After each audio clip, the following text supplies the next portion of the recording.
100년 전 헝가리의 유명한 예언가가 아주 충격적인 예언을 남겼습니다. 바로 2025년 을사년 한국의 새로운 지도자에 대한 예언이었는데요. 그 예언 속에는 도저히 믿을 수 없을 만큼 매우 놀라운 진실이 담겨 있었습니다. 이 예언은 왜 100년이 지난 이제 와서 다시 주목받고 있는 걸까요? 놀랍게도 이 예언들의 내용이 오늘날 거의 100% 현실이 되어 나타나고 있기 때문입니다. 과연 이 예언 속에는 한국에 대한 어떤 충격적인 진실이 담겨 있을까요? 그 놀라운 이야기를 지금 바로 시작합니다. 안녕하세요. 미스터리 세계입니다. 영상을 보시기 전에 먼저 구독과 좋아요 부탁드립니다. 채널 운영자에게 큰 힘이 됩니다. 1902년 그 먼 헝가리에서 조선이라는 낯선 나라에 도착한 한 남자가 있었습니다. 그의 이름은 버이 페테르. 그는 가톨릭 교황청의 특별한 임무를 받고 아시아로 파견된 고위 성직자였습니다. 페테르가 그렇게 머나먼 동양 땅에 갑자기 발을 들인 이유는 과연 무엇이었을까요? 한 가지 확실한 점은 그 이유가 결코 단순한 여행이나 사적인 흥미 때문이 아니었다는 것입니다. 페테르가 조선을 방문하면서 남긴 기록들은 단순히 외교적 보고서나 종교적 연대기의 수준을 훨씬 넘어섰습니다. 그의 기록은 당시 조선의 왕조 문화, 민중의 삶, 정치 상황, 그리고 이 나라의 미래에 대한 통찰을 담고 있었죠. 무엇보다 놀라운 건 그는 그 속에서 100년이 넘는 시간을 앞서 예견하는 듯한 문장들을 남겼다는 것입니다. 그의 예언 속에는 가장 유명한 동방의 사자라는 비유적 표현이 등장합니다. 동방의 사자. 이 단어는 페테르가 남긴 기록 중 가장 신비롭고도 상징적인 표현입니다. 그는 이 표현을 단 한 번, 정확히 단 한 구절에서만 사용했지만 그 의미는 그의 전체 글을 꿰뚫는 핵심으로 떠올랐습니다. 그 문장은 이렇습니다. 동방의 사자가 깨어나는 날 침묵의 강은 노래하고 움츠린 땅은 날개를 펼칠 것이다. 그는 칼보다 강한 말로 세상을 움직일 것이며 혼란의 중심에서 평화를 다시 쓸 것이다. 처음 이 문장을 접했을 때 많은 이들은 그것을 단순한 비유로 이해했습니다. 그러나 지금 이 시점에서 보면 이 문장은 단순한 은유가 아닌 시대를 이끄는 리더, 즉 지도자에 대한 상징적 묘사라는 사실을 알 수 있습니다. 먼저 동방은 무엇을 의미할까요? 이 말은 분명 조선을 가리킵니다. 당시 페테르의 관심과 기록의 초점이 모두 조선에 맞춰져 있었고 그가 이야기한 모든 미래적 상상은 조선을 중심으로 하고 있었으니까요. 그렇다면 사자는 무엇을 뜻할까요? 사자는 전통적으로 용맹, 위엄, 리더십의 상징입니다. 그러나 사자는 강한 힘만을 상징하지는 않습니다. 사자는 사냥을 할 줄 알지만 군림할 줄도 알고 가족을 지키며 무리의 균형을 유지하는 존재이기도 합니다. 페테르가 쓴 칼보다 강한 말, 혼란 속의 평화라는 표현은 이 사자가 단순히 힘을 휘두르는 존재가 아닌 균형과 지혜를 갖춘 지도자임을 암시하고 있습니다. 그렇다면 이 동방의 사자는 어떤 사람일까요? 첫째, 그는 말로 세상을 설득하는 사람입니다. 힘을 앞세우는 것이 아니라 말의 힘, 즉 진실과 논리, 공감과 비전을 통해 사람들을 하나로 모으는 지도자를 의미합니다. 둘째, 그는 혼란의 중심에서 등장합니다. 모든 것이 안정된 시기가 아닌 갈등과 분열, 불안의 시기, 즉 지금 우리가 살고 있는 이 시대와 정확히 일치하는 상황 속에서 이 사자는 나타난다고 했습니다. 셋째, 그는 단순히 지배자가 아니라 새로운 질서를 만드는 자입니다. 이 말은 구체제를 무너뜨리는 파괴자가 아닌 다시 쌓아올리는 창조자의 역할을 가리킵니다. 페테르는 단순히 정권을 바꾸는 인물이 아니라 시대를 바꾸는 사람을 이야기한 것입니다. 넷째, 이 사자는 침묵의 강을 노래하게 한다고 했습니다. 이 말은 오랫동안 말하지 못했던 사람들, 즉 침묵을 강요당했던 대중, 고통받은 민심을 다시 말하게 하고 표현하게 만드는 존재임을 의미합니다. 그는 대중의 마음을 대변하고 억눌린 진실을 꺼내는 사람입니다. 이렇게 보면 동방의 사자는 카리스마만 가진 인물이 아닙니다. 그는 공감 능력, 철학적 통찰, 역사적 책임감을 모두 갖춘 사람입니다. 그리고 무엇보다 국민과 눈높이를 맞추며 함께 가는 지도자형 리더라고 할 수 있습니다. 실제로 최근 몇 년간 대한민국은 이러한 리더십의 부재로 인해 큰 혼란을 겪었습니다.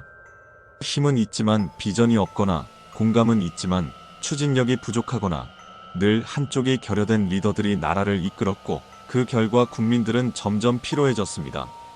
이런 상황에서 동방의 사자라는 상징은 단순한 이상이 아니라 지금 이 순간 우리가 간절히 바라는 리더의 모습이기도 합니다. 그는 특정 진영을 대표하는 인물이 아닙니다. 오히려 진영을 넘고 세대와 지역, 계층을 아우를 수 있는 사람, 대립이 아닌 통합을 말할 수 있는 인물이죠.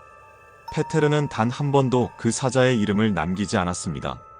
그가 누구인지, 어디서 나타나는지조차 구체적으로 밝히지 않았습니다. 그렇기에 우리는 지금 그 사자를 기다리는 사람으로서 그 인물이 우리 앞에 어떤 모습으로 등장할지를 스스로 상상하게 됩니다. 페테르 이후 120년이라는 시간이 흘렀습니다. 그 사이 조선은 일제강점기와 전쟁, 분단과 산업화를 지나 오늘날의 대한민국으로 성장해왔습니다.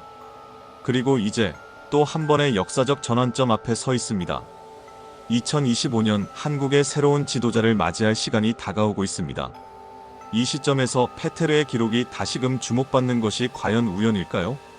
페테르가 남긴 말들은 100년이 넘는 시간을 지나 지금 대한민국의 상황과 너무도 묘하게 맞물리고 있습니다. 그의 대표적인 저서인 동양의 황제들과 황제국이란 책이 있습니다.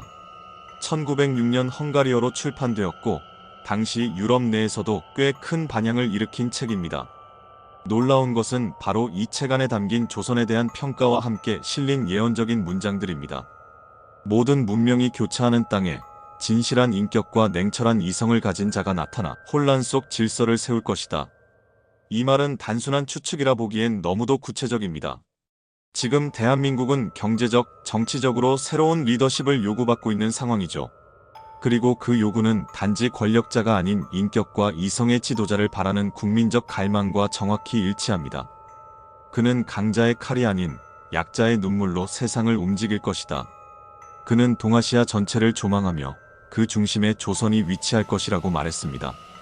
일본의 팽창주의를 비판했고 중국의 혼란을 예견했으며 그 틈 속에서 조선이 정의로운 질서를 세우는 국가가 될 것이라는 메시지를 남겼습니다.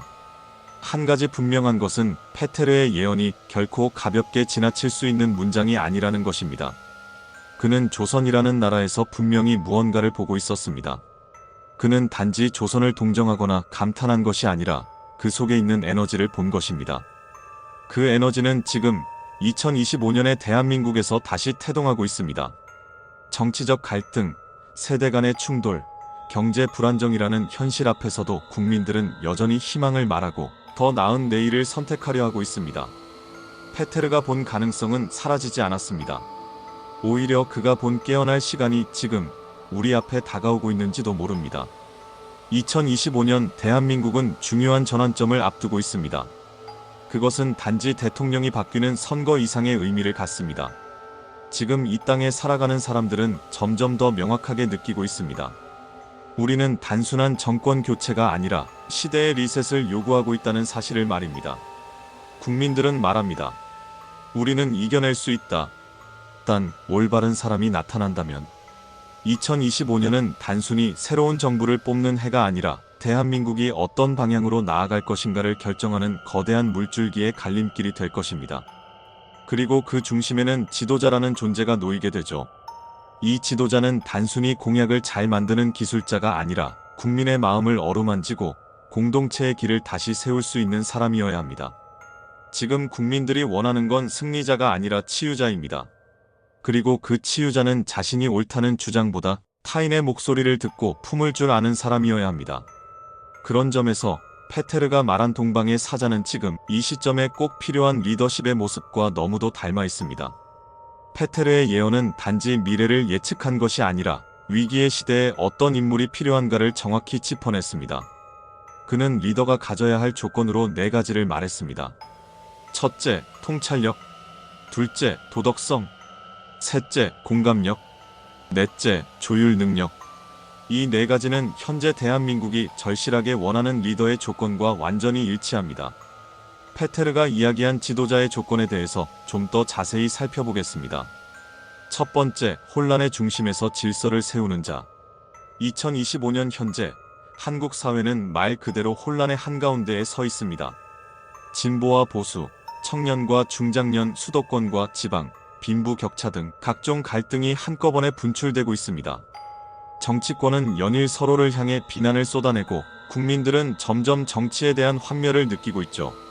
이런 혼란 속에서 필요한 인물은 바로 분열을 멈추고 질서를 다시 세울 수 있는 사람입니다. 페테르가 말한 그 지도자의 핵심 역할과 지금 국민들이 원하는 리더의 모습이 거의 정확하게 겹쳐지는 것입니다. 두 번째, 칼보다 강한 말로 세상을 움직일 것이다. 지금의 대한민국은 더 이상 물리적 권위나 강압적 통치로 움직이지 않습니다. 국민은 설득당하길 원하고 설명을 듣고자 하며 지도자가 보여주는 진정성에 반응합니다.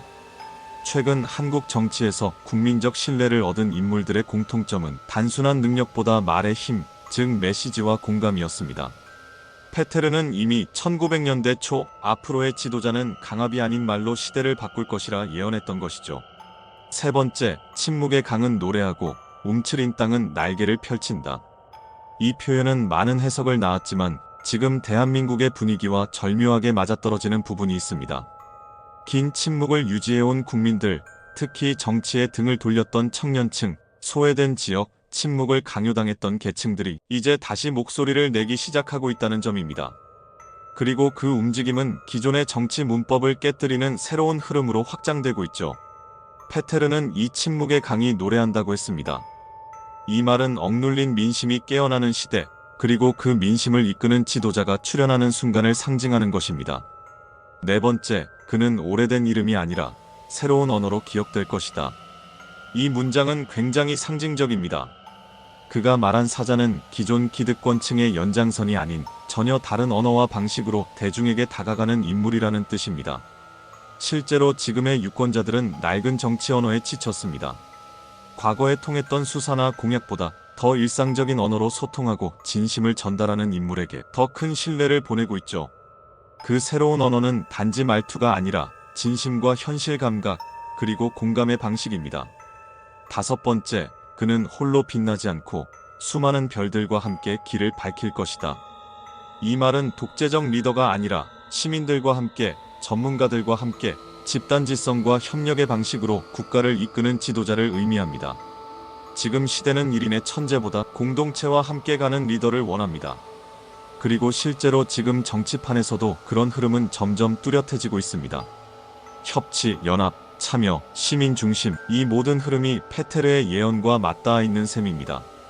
이제 우리는 페테르가 남긴 예언의 마지막 장면 앞에 서 있습니다. 동방의 사자. 그는 누구일까요? 그는 정말 실존하는 인물일까요? 아니면 우리가 오랜 세월 동안 기다려온 이상적인 지도자의 형상일 뿐일까요? 2025년 대한민국은 중요한 선택을 앞두고 있습니다. 그 선택은 단순히 한 표를 던지는 일이 아닙니다. 그건 우리가 어떤 미래를 만들 것인가를 결정하는 역사적인 순간입니다. 당신은 어떤 사람을 당신의 지도자로, 당신의 동방의 사자로 선택하시겠습니까? 그 선택이 우리가 기다려온 예언의 실현이 될지도 모릅니다.